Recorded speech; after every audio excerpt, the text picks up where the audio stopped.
हाँ भाई, तो नमस्कार। और क्या हाल चाल? बढ़िया, उम्मीद करते हैं सब ठीक ठाक होंगे। तो जैसे आपसे पूछा जाए कि आपकी आय ना आपके भाई से 20% ज़्यादा है, तो आपके भाई की आय आपसे कितने परसेंट कम होगी? तो इस तरीके के सवालों को किस तरीके से बेस्ट मेथड क्या हो सकता है हल करने का, आज हम आपको 3 तरीका बताएंगे। ठीक है, तो यदि मोटू की आय लोटू से, तो एक काम करते हैं कि यहाँ पर पहले हम मोटू को लिख लेते हैं। तो कह रहा है कि मोटू की आय लोटू से 20% अधिक है। तो 20% का मतलब क्या होता है? 20% का मतलब मैंने आपको बताया था, इसका मतलब होता है 1/5। तो 20% का फ्रैक्शन वैल्यू कितना होता है? 1/5 होता है। कहने का इसका मतलब ये हुआ कि जब आप 5 का 20% निकालेंगे तो कितना आएगा? 1 आएगा। अभी नहीं समझ में आया ना? इसका मतलब ये हुआ, देखिए, अगर 5 को आप बराबर भागों में बांट दीजिए। कैसे? अगर 5 को बांटना चाहें तो 1 1 1 1 1 इस तरीके से डिवाइड कर सकते हैं। अगर पहला भाग 20% होगा, दूसरा भाग भी 20%, तीसरा भी 20%, चौथा भी 20% और पांचवा भी 20%। ठीक है, मैंने क्या किया, 5 को जो है बराबर भागों में बांट दिया और प्रत्येक भाग कितना है? 20% है। ध्यान से समझिएगा, जो मैं बता रहा हूँ यहाँ पर ध्यान समझिएगा। प्रत्येक भाग कितना है? 20% है ना। कहने का मतलब कि 5 में से अगर एक हिस्से की बात करते हैं तो हमारा एक हिस्सा कितने के बराबर है? 20% के बराबर है। अगर 5 में से हम 2 हिस्से की बात करें, अगर इन दोनों हिस्सों की बात करें तो ये दोनों हिस्से मिलकर कितना हो जाएगा? 40% हो जाएगा। अगर 5 में से हम 3 हिस्से की बात करें तो 5 में से 3 हिस्से मतलब कि 60% के बराबर हो जाएगा। तो जब कभी भी आपसे पूछा जाए कि 5 का 40% तो कितना हो जाएगा? 2 हिस्सा हो जाएगा। अगर 5 का 60% पूछ दिया जाए तो 3 हिस्सा हो जाएगा। जब 3 हिस्सा हो जाएगा तो 3 हिस्से को क्या लिखेंगे? 3/5। 3/5। तो 5 हमारा क्या है? पूरा 100% है। और 100% में से 3 हिस्से की बात की जा रही है। एक हिस्सा 20% के बराबर है तो 3 हिस्सा 60% के बराबर है। तो ये हमारा कितना हो जाएगा? 60% हो जाएगा। अब यहाँ पर क्या है कि 5 में से एक हिस्से की बात की जा रही है। कहने का मतलब कि 5 का 20% जब आप निकालेंगे तो हमारा कितना हो जाएगा? 1 हो जाएगा। उम्मीद करता हूँ कितना आपको समझ में आया होगा। ये तो मैंने थोड़ा सा एडिशनल इन्फॉर्मेशन दे दिया ना। चलिए, तो मैंने कहा कि 1/5 का मतलब क्या होता है? 20% होता है। यही ना होता है कि 5 का 20% कितना होता है? 1 होता है। अब देखिए ध्यान से, यदि मोटू की आय ना, मोटू की आय लोटू से 20% ज़्यादा है, तो अगर मोटू 5 रहे तो इससे 20% ज़्यादा मतलब कि 5 में 1 ज़्यादा रहे।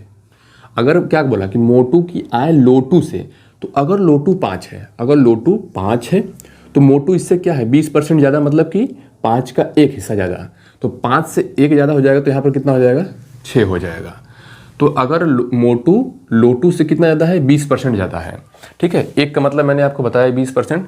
तो 5 क्या है? 100% है। 1 उसमें बढ़ा देंगे तो 120% हो जाएगा। उसी को हम लोग क्या कहेंगे कि 20% उससे ज़्यादा है। फिर से आते हैं, मोटू की आय लोटू से 20% ज़्यादा है ना। लोटू से 20% ज़्यादा है, ठीक है, अधिक है। तो लोटू की आय मोटू से कितने प्रतिशत कम है? कितना परसेंटेज कम है? ठीक है, इनकम वाले जो सवाल होते हैं। अब देखिए किससे पूछ रहा है? तो लोटू की आय, इसकी आय जो है ना, इससे कितना कम है? तो 6 से कितना कम है? 1 कम है ना। 1 कम है किससे? मोटू से। देखिए इन सब सवालों में दिक्कत क्या होती है ना, बच्चों को दिक्कत ये होती है कि 5 नीचे लिखें कि 6 नीचे लिखें। तो किससे बात की जा रही है? तो लोटू की आय ना, लोटू की आय किससे? मोटू से कम पूछा जा रहा है ना। मोटू से कितना कम है? तो नीचे क्या आ जाएगा? 6 आ जाएगा। गुणा में क्या कर देंगे? 100 कर देंगे। तो इसको जब करेंगे तो कितना आ जाएगा? 16 सही 2/3% हो जाएगा। ये पहला तरीका हो गया। ठीक है, कब? जब आपको परसेंटेज मान दिया गया हो, उसका फ्रैक्शन वैल्यू आप निकाल के फ्रैक्शन वैल्यू के माध्यम से आप सवालों को हल करेंगे। पहला मेथड हो गया। ठीक है भाई। चलिए, अब मैं आपको दूसरा तरीका बताता हूँ। यही बता देता हूँ ना, क्योंकि दूसरी जगह लिखेंगे तो फिर दिक्कत हो जाएगी। अब बस इसी को अगर आप थोड़ा सा दूसरे फॉर्म में लिखना चाहें तो इसी सवाल को कर सकते हैं। बस वैसे ही मैं लिख लेता हूँ। एक तो आपका हो गया कौन? मोटू। एक हो गया आपका लोटू। ठीक है, यदि मोटू की आय लोटू से 20% अधिक है तो नॉर्मली हम क्या मान लेते हैं कि लोटू क्या है? इसके पास 100 रुपया है। इसके पास 100 रुपया है और इससे 20% ज़्यादा की बात की जा रही है। तो पहले इसका मतलब समझ लेते हैं कि अगर आपके पास 100 रुपया है, ठीक है, अगर इससे 20% ज़्यादा का मतलब क्या हुआ कि इसका 20% ज़्यादा बटा के 100 कर देंगे। ठीक है, तो 100 का 20% कितना होता है? 20 होता है। यानी अगर लोटू के पास 100 रुपया है तो मोटू के पास इससे 20 रुपया ज़्यादा होगा, क्योंकि 100 का 20% कितना होता है? 20 ही होता है। तो इससे 20 रुपया ज़्यादा होगा किसके पास? मोटू के पास। तो इससे इसके पास कितना है?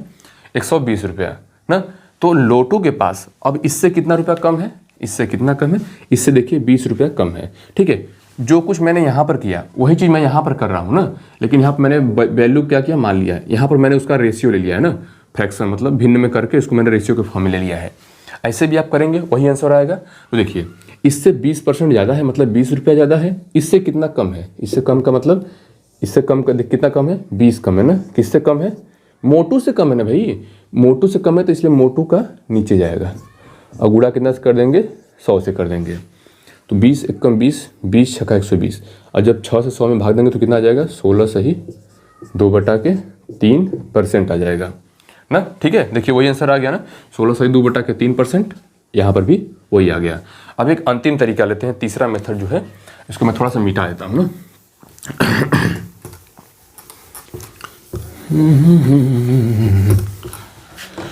चलिए तीसरा मेथड जो है थोड़ा सा इससे मतलब बेहतरीन कर सकते हैं। अगर ये दोनों मेथड आपको नहीं आ रहा है ना, तो तीसरा मेथड आप अपनाइएगा। तो एक तरफ मैं लिख देता हूँ पहले, एक तो आपको मैंने लिख दिया मोटू, एक तरफ लोटू। बार बार बोलने से थोड़ा सा भी हो रहा है। चलिए देखिए, इसमें अगर आप ऐसा नहीं भी लिखेंगे ना तो भी डायरेक्ट बता सकते हैं। कैसे बता सकते हैं, 20% अधिक, तो 20% का मतलब क्या होता है, आपको पता है कि 20% का मतलब होता है 1/5। इस सबको पता है, मैंने आपको बताया था कि परसेंटेज वैल्यू का फ्रैक्शन मान याद कर रखिए। अगर आपको इतना पता है कि 20% का मान 1/5 होता है ना, यहाँ पर 20% क्या है, अधिक है। जब अधिक की बात करें तो यहाँ पर हम लोग क्या लगा देंगे, प्लस लगा देंगे ना। तो जब एक क्या है, एक तो अधिक हो गया, तो अब सवाल क्या पूछेगा कि जब इसकी आय इससे 20% अधिक है तो उसकी आय इससे कितना परसेंट कम है। मतलब एक अधिक आपको बता देगा तो कम पूछेगा, अगर कम बताएगा तो अधिक पूछेगा। आपको यहाँ पर क्या बता दिया है, 20% अधिक है। अब पूछ क्या रहा है कि कितना कम है, तो कम के लिए क्या करेंगे, तो जब अधिक के लिए हम लोग यहाँ प्लस कर दिए तो कम के लिए क्या कर देंगे, हम माइनस लिख देंगे। ठीक है, माइनस लिख देंगे, इस तरीके से बटा लगा लेंगे। ऊपर यहाँ पर 1 है तो जस का तस 1 रख लेंगे। ठीक है भाई, देखिए 1 रख लेंगे ना। अब यहाँ पर कम पूछ रहा है, तो देखिए 5 + 1 है ना, तो 5 में 1 जोड़ देंगे, 6 हो जाएगा। तो 1/6 क्या है, कम है। माइनस का मतलब क्या हो गया, कम हो गया। तो 1/6 को अगर परसेंटेज में बदलेंगे तो कितना आएगा, 16 सही 2/3% आ जाएगा। तो मैंने आपको 3 मेथड से बताया। अब इसी के बेस पर एक सवाल हम और लेते हैं, हालांकि ऐसे लिखेंगे नहीं ना, बस आप सवाल को समझ लीजिए। जैसे क्या ले लें, एक लड़का जतिंदर है, एक लड़का सतिंदर है। ठीक है, एक लड़का जतिंदर है, एक लड़का सतिंदर है। जतिंदर की आय ना, चलिए सतिंदर की आय मान लेते हैं। सतिंदर की आय जतिंदर से 33 सही 3/3, 33.33% क्या है, कम है ना। जतिंदर से सतिंदर की आय इतना कम है। ठीक है भाई, तो अब बताइए कि जतिंदर से सतिंदर की आय कम है ना, इसका मतलब ये हुआ कि जतिंदर की आय सतिंदर से कितना % अधिक है। इस तरीके से सवाल पूछा जाएगा आपसे। ठीक है, आपको समझ में आया बात, मैंने क्या कहा कि जतिंदर से सतिंदर की आय कम है। ठीक है भाई, तो अब आपको अगर इसका क्या है, इसका फ्रैक्शन वैल्यू आपको पता है, भिन्न मान पता है, तो सवाल को बहुत ही आसानी से कर सकते हैं। तो 33.33 का मान क्या होता है, इसका मतलब होता है 1/3। कहने का मतलब ये हुआ ना कि अगर 3 को हम 100% मान लें, 3 को हम क्या मान लें, 100%, तो 3 का 33 सही 1/3% कितना होगा, हमारा 1 होगा। अभी नहीं समझ में आया ना। देखिए अगर इसको हम 3 हिस्सों में डिवाइड कर लें तो एक हिस्सा हमारा कितना हो जाएगा, 33 सही 1/3। दूसरा हिस्सा कितना हो जाएगा, 33 सही 1/3। और तीसरा हिस्सा भी हमारा कितना हो जाएगा, 33 सही 1/3 हो जाएगा। कहने का मतलब हुआ कि अगर 3 में से हम एक हिस्से की बात कर रहे हैं तो हमारा एक हिस्सा किसके बराबर हो जाएगा, 33 सही 1/3 के बराबर हो जाएगा। अगर हम 2 हिस्से की बात करें तब तो 33 दूना के 66 और सही 2/3 हो जाएगा। अगर 3 में से 2 हिस्से की बात करते हैं, इसका मतलब ये हुआ कि हम आपसे पूछना चाह रहे हैं कि 2/3 का मान कितना होगा। तो देखिए एक हिस्सा यहाँ पर, एक हिस्सा यहाँ पर, इन दोनों को मिला देंगे तो 3 में से 2 हिस्से की बात करें तो 33 दूना के 66 सही 2/3%। तो 66 सही 2/3%, इसका मान कितना होता है, 2/3 होता है। अगर तीनों की बात पूछ देता, मान लीजिए अगर आपसे पूछे कि 3 में से 3 हिस्सा कितना होगा, तो 3 में से 3 हिस्सा, इन दोनों को काट देंगे तो 1 आ जाएगा। 1 का मतलब 100%। अब इन तीनों को जोड़ के देखिए आप, 33 33 33 99 हो जाएगा, 1/3 1/3 1/3। इन तीनों को जोड़ देंगे तो 1 हो जाएगा। तो 99 1 जोड़ देंगे तो 100 हो जाएगा। 100 मतलब 100%। समझ में आया आपको। अब यहाँ पर सवाल पे आते हैं। 3 का 33 सही 1/3% कितना है? 1 है ना। तो कह रहा है कि सतिंदर की आय जो है ना, 1 मिनट मैं इसको थोड़ा मिटा देता हूँ, देखिए इसको थोड़ा सा मिटा देता हूँ भाई। तो सतिंदर जो है ना, जतिंदर से क्या है ना, 33 सही 3% क्या है, कम है। कहने मतलब अगर जतिंदर जो है ना 3 है इसके पास ना, अगर इसके पास 3 रुपये है ना, तो इसके पास 1 रुपया कम है। इतना परसेंट का मतलब 1 कम है, 1 का मतलब 3 से 1 कम हो जाएगा, तो यहाँ पर क्या हो जाएगा, 2 हो जाएगा। अब बताइए कि जतिंदर जो है सतिंदर से कितना ज़्यादा है, बस ये तो करना है। इससे कितना ज़्यादा है, 1 ज़्यादा है। 1 ज़्यादा है, किससे ज़्यादा है? 1 किससे ज़्यादा? सतिंदर से ना। किससे पूछ रहा है? जिससे पूछे किससे ज़्यादा है ना, किससे कम है, उसको ले जाएंगे बटा के नीचे, तो इससे ज़्यादा है। ठीक है, 1/2 अब कर देंगे गुणा, इसको काट देंगे तो हो जाएगा 50% हो जाएगा। समझ में आया आपको? अच्छा, इसी को हम इस वाले मेथड से करते हैं जो मैंने आपको मेथड बताया। तो सतिंदर की आय जतिंदर से इतना % कम है ना, क्या है, कम है।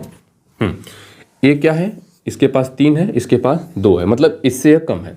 तो सतिंदर क्या है, 1/3 है, यही ना है भाई। अब इससे जो ज़्यादा वाला पूछे, ये तो कम वाला हो गया, जब ज़्यादा वाला पूछे तो क्या करेंगे आप, प्लस लगा देंगे। अब यहाँ पर माइनस का चिन्ह है, माइनस का चिन्ह मतलब 3 में से 1 को घटा देंगे तो यहाँ पर ऊपर तो 1 रहेगा। अब 3 में से 1 को घटा देंगे तो कितना आ जाएगा, 2। तो अगर एक माइनस वाला तो दूसरा प्लस वाला हो जाएगा। ठीक है, लेकिन हम जो भी जोड़ेंगे घटाएंगे यहाँ के हिसाब से घटाएंगे, यहाँ से घटाकर इधर हम बटा में लिख देंगे। तो ज़्यादा वाला मतलब प्लस। ठीक है, अब गुणा कर देंगे किससे, 100 से कर देंगे, तो 2 से काट देंगे तो 50 हो जाएगा। 50 मतलब 50% क्या है, ज़्यादा है ना भाई। वीडियो थोड़ी सी बड़ी हो गई, उम्मीद करते हैं कि समझ में आया होगा। हम क्या करते हैं ना कि जब पढ़ाने लगते हैं तो पता नहीं चलता, मैं सोचता हूँ कितना डीपली आपको समझा दूँ, क्योंकि क्या है ना, एक्चुअली क्या है ना कि जब आप यूट्यूब पर कोई सर्च करेंगे वीडियो तो अक्सर इस तरीके के सवालों को थोड़ा जल्दी करके हटा दिया जाता है, इस तरीके से डीपली नहीं समझाया जाता है। तो मैंने आपको 3 मेथड बताया। एक तो आपको परसेंटेज वैल्यू पता हो और उसका भिन्न में बदल कर लीजिए। ठीक है, एक आप क्या कर सकते हैं कि 100 मान के कर लीजिए ना, कि इससे अगर 30% ज़्यादा है तो एक 100 है, तो एक दूसरा क्या हो जाएगा, 130 हो जाएगा। अच्छा, अगर कम पूछे तब क्या करेंगे। ठीक है, अगर मान लीजिए कि मैं कहूँ कि आपसे 30% कम है, तो किसी के पास 100 रुपया है, तो 100 से 30% कम मतलब दूसरे के पास कितना रहेगा, 70 रहेगा ना, क्योंकि 100 का 30% कितना होगा, 30 ही होगा। ठीक है, तो इस तरीके से जो है वीडियो अक्सर छोटे मोटे सवालों पर ना मिलते नहीं, और कई लोगों को इसमें कन्फ्यूजन होता है, मैं खुद कन्फ्यूज था। इसलिए जब मुझे अच्छी तरीके से समझ में आया तो मैंने सोचा कि आपको इस ज्ञान के साथ परिचित कराते हैं। चलिए, उम्मीद करता हूँ बढ़िया लगा होगा। अच्छा, अगर देखिए जैसे कई लोग होता है कि कन्फ्यूज होते हैं, ऐसे सवाल नहीं आता है ना, तो भाई अपना कर्तव्य निभा दीजिए, उन लोग को भेज दीजिए वीडियो, अगर आप इच्छा करें तो। अगर अच्छा लगा हो तो ना, अच्छा लगा तो अपना काम कर दीजिए। हम ये सब कहते होते नहीं, हमको अच्छा लगता नहीं है। बाकी मिलते हैं एक नई वीडियो के साथ। एक इसको आप टाइप 1 समझ सकते हैं ना। अब इसी प्रकार से परसेंटेज में अगला जो टाइप हो सकता है जहाँ पर लोगों को कन्फ्यूजन होता है, या फिर हम सोच रहे थे ना कि जितने भी चैप्टर्स में जैसे जैसे टाइप के क्वेश्चन बनते हैं वैसे वैसे क्वेश्चन को आपको बताएं, और सिंपल मेथड में। ठीक है, इन तीनों मेथड में से आप कोई भी एक मेथड चूज कर सकते हैं। सवाल को लगा कर देखिएगा 2-4 ठो, अगर बढ़िया लगे फिर आके हमारे वीडियो को कमेंट करिएगा, नहीं जो आपने बताया मज़ा आ गया। चलिए भाई, मिलते हैं नए वीडियो के साथ, तब तक के लिए बहुत बहुत धन्यवाद, नमस्कार।